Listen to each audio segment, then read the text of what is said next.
જય ભગવાન મિત્રો, દરેક લોકોને પ્રશ્ન હશે કે શાસ્ત્રીજી શ્રાદ્ધ અમારે કઈ તિથિનું શ્રાદ્ધ કઈ તારીખે કરવું? તો શ્રાદ્ધનો નિયમ એવું કહેવાય છે કે શ્રાદ્ધની તિથિ ખાસ કરીને મધ્યાહન કાલીની ગ્રાહ્ય બપોરનો સમયમાં જે તિથિ હોય તે તિથિને પંચાંગ મહત્વનું ગણવામાં આવે છે. તે દિવસે તે તિથિ ગણવી.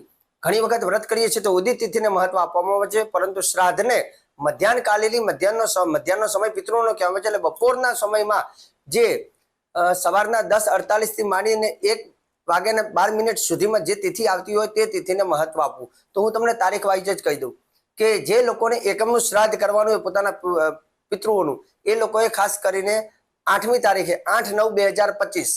હવે હું તમને તારીખ જ બોલીશ. પહેલા હું તમને 8/9/2025 સોમવારનો દિવસ આવે છે જેમાં એકમનું શ્રાદ્ધ કરવું. બીજનું શ્રાદ્ધ જેને કરવાનું છે એને 9મી તારીખે મંગળવારે કરવાનું છે. ત્રીજનું શ્રાદ્ધ જેને કરવાનું છે એને 10મી ત્રીજ અને ચોથ આ વખતે બંને શ્રાદ્ધ ભેગા રહેશે. ત્રીજનું અને ચોથનું શ્રાદ્ધ જે બુધવારનો દિવસ અને 10 તારીખે કરવાનું છે. પાંચમનું શ્રાદ્ધ જેને કરવાનું હોય એને ગુરુવારના દિવસે કરવાનું અને 11 તારીખે કરવાનું આવશે. છઠ્ઠું શ્રાદ્ધ શુક્રવારના દિવસે અને 12મી તારીખે કરવાનું છે. છઠ્ઠું શ્રાદ્ધ. સાતમનું શ્રાદ્ધ જેને કરવાનું હોય એ ખાસ કરીને શનિવારનો દિવસ અને 13 તારીખે રહેશે. આઠમનું શ્રાદ્ધ જેને કરવાનું હોય એને 14મી તારીખ અને રવિવાર આવશે. જે લોકોને નોમનું શ્રાદ્ધ કરવાનું, જે સૌભાગ્યવતી સ્ત્રી માટે ખાસ કરવામાં આવતું હોય છે, તો એ નોમનું શ્રાદ્ધ જે છે એ સોમવારનો દિવસ અને 15મી તારીખ. દસમનું શ્રાદ્ધ 16 તારીખ અને મંગળવાર.